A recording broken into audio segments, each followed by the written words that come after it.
Hello, praise the lord. મિત્રો, આજનો દિવસ એ મધર્સ ડે, માતૃદિન, અને દરેક માતાઓને આજના દિવસની મારા તરફથી ખાસ શુભેચ્છા અને પ્રાર્થના. અને આજે જે પ્રભુનું જે ટૂંકું વચન આપણે જોવા માગીએ છીએ, અને એ તો છે પહેલા સમુએલનું પહેલો અધ્યાય, અને એમાંથી જે આપણે પાત્ર જોવા માગીએ છીએ હાન્ના. હાન્ના એ આપણને આજના માતૃ દિવસના નિમિત્તે બહુ અજાયબ જેવું શિક્ષણ આપણને પૂરું પાડે છે. ટૂંકમાં આપણે ત્રણ બાબત હાન્નાના જીવનમાંથી જોવા માગીએ છીએ. હાન્ના એ એલ્કાનાની એ પત્ની છે, અને એલ્કાના એને બે પત્નીઓ, પનીન્ના અને હાન્ના. અને એલ્કાના એ હાન્ના પર એ વિશેષ એ પ્રેમ રાખે છે. અને હાન્નાનો જે પ્રથમ જે ગુણ છે, અને એ તો એ ગુણ છે કે હાન્ના એ પોતાના પતિને એ સમર્પિત છે. તમે જુઓ તો પહેલો સમુએલ પહેલો અધ્યાય 8મી 9મી કલમ, એ એલ્કાના એ હાન્નાને એ વર્ષો વર્ષ એ યહોવાના મંદિરમાં લઈ જાય છે. અને જ્યારે પનીના એને ચીડવે છે ત્યારે એલ્કાના એને કહે છે, હાન્ના તું કેમ રડે છે, અને તું કેમ ખાતી નથી, કેમ તારું મન ઉદાસ રહે છે, શું 10 દીકરાઓ કરતાં હું શું તને અધિક નથી? એના પતિ એલ્કાના હાન્નાને એની ચિંતા કરે છે અને કહે છે, તું કેમ રડે છે, અને 10 દીકરાઓ કરતાં શું હું વિશેષ તને નથી, અને તું ખાતી કેમ નથી?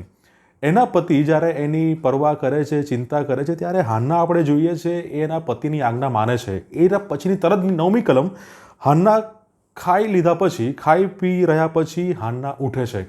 હાન્ના એના પતિને અને એની પતિની આજ્ઞાઓને સમર્પિત છે. હાન્ના એના પતિને એ માન સન્માન આપે છે. હાન્નાનો આ એનો પ્રથમ એનો ગુણ. બીજી બાબત હાન્નાના જીવનમાં જોવા મળે છે, હાન્ના એ ઈશ્વરને સમર્પિત છે. આપણે જોઈએ કે એલ્કાનાની સાથે હાન્ના દર વર્ષે એ શિલોમાં જે ઈશ્વરનું યહોવાનું મંદિર છે ત્યાં ભજનને માટે હંમેશા એના પતિની સાથે એ જાય છે. અને આપણે જોઈએ છે કે હાન્ના પહેલા અધ્યાયમાં એને જે પુત્ર નથી એના માટે એ યહોવાના મંદિરમાં એ જાય છે, અને એનું હૃદય એ યહોવાની આગળ એ મંદિરમાં એ ઠાલવે છે. અને આપણે જોઈએ છે પહેલો સમુએલ પહેલો અધ્યાય એની 11-12મી કલમ, 12મી કલમમાં કહે છે કે એ યહોવાની પ્રાર્થના કરવામાં એ તલ્લીન છે. એના હૃદયના ઘણા બધા પ્રશ્ન મૂંઝવણો છે, પણ એ બધી બાબતો એ ઈશ્વરની આગળ એ રજૂ કરે છે. એ પ્રાર્થનામાં એના ઘૂંટણો એ ટેકવેલા છે.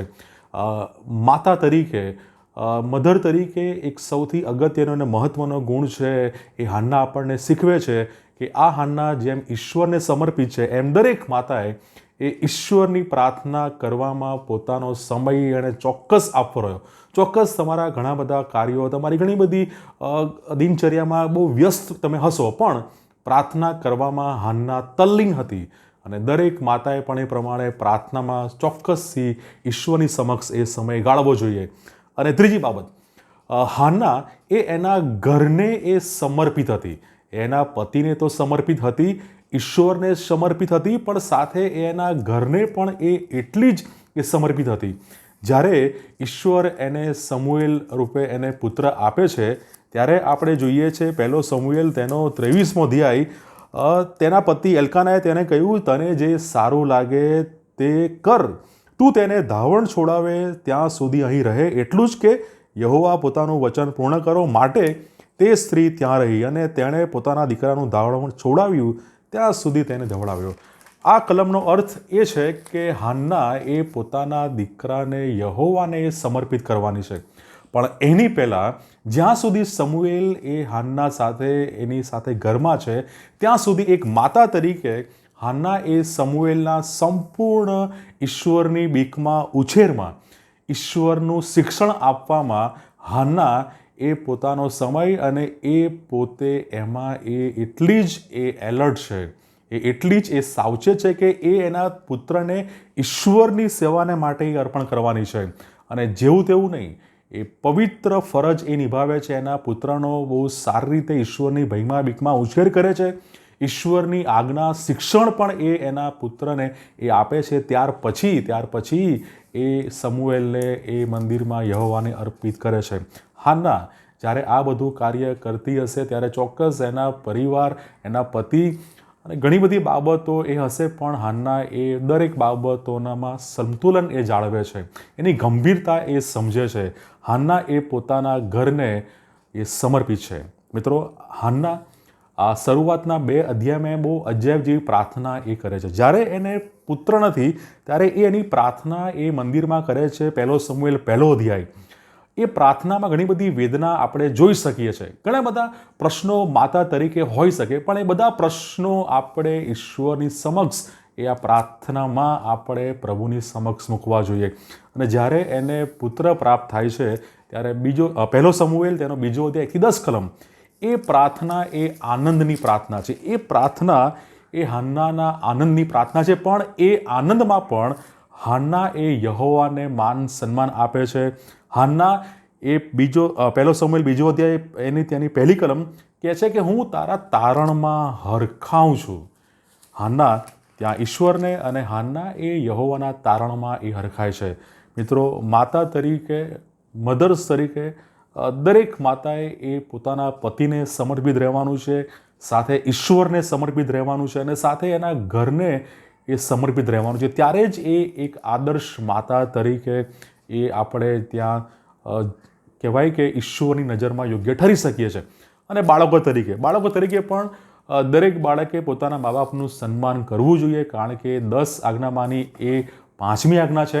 અને મિત્રો, એફેસીઓને પત્ર તેનો 6ઠ્ઠો અધ્યાય, એ 6ઠ્ઠા અધ્યાયની તમે શરૂઆતની 1 થી 4 કલમ વાંચો તો તેમાં પણ આ જ વાત લખેલી છે, તમારા માતા પિતાની આજ્ઞાઓ માનો, કેમ કે એ યથાયોગ્ય છે. અને તારા પિતાનું તથા તારી માનું સન્માન કર, તે પહેલી વચનયુક્ત આજ્ઞા છે. અને શા માટે? કારણ કે કલ્યાણ થાય, આયુષ્ય વધે, એ માટે તમે તમારા માતા પિતાનું સન્માન કરો. અને મિત્રો, બાળકો તરીકે માતા પિતાનું સન્માન આપણે અવશ્ય કરવું જોઈએ. એ ઈશ્વર તરફથી અપાયેલી આજ્ઞા છે, વચનયુક્ત આજ્ઞા છે. અને મિત્રો, સાથે દરેક પેરેન્ટ્સને પણ પ્રભુના વચનો કહે છે કે તમે તમારા બાળકોને પ્રભુના શિક્ષણમાં અને પ્રભુના બોધમાં તેઓને ઉછેરો. મિત્રો, ફરીથી આજના આ મધર્સ ડે અને એમાં હાન્નાનું પાત્ર આપણને શિક્ષણ આપે છે પતિને સમર્પિત રહેવાને માટે, ઈશ્વરને સમર્પિત રહેવાને માટે અને પોતાના ઘરને સમર્પિત રહેવાનું આ શિક્ષણ આપીને એક આદર્શ માતાનો દાખલો આપણે હાન્નામાં જોઈ શકીએ છીએ. 1 શમુએલ તેના 1 અધ્યાયમાં. ફરીથી દરેક માતાઓને મારા તરફથી હેપી મધર્સ ડે. પ્રભુ આપને તેમની આશીષ, કૃપા, એમનો આશીર્વાદ તમને પૂરો પાડે, એ જ મારી પ્રાર્થના અને શુભેચ્છા છે. God bless you.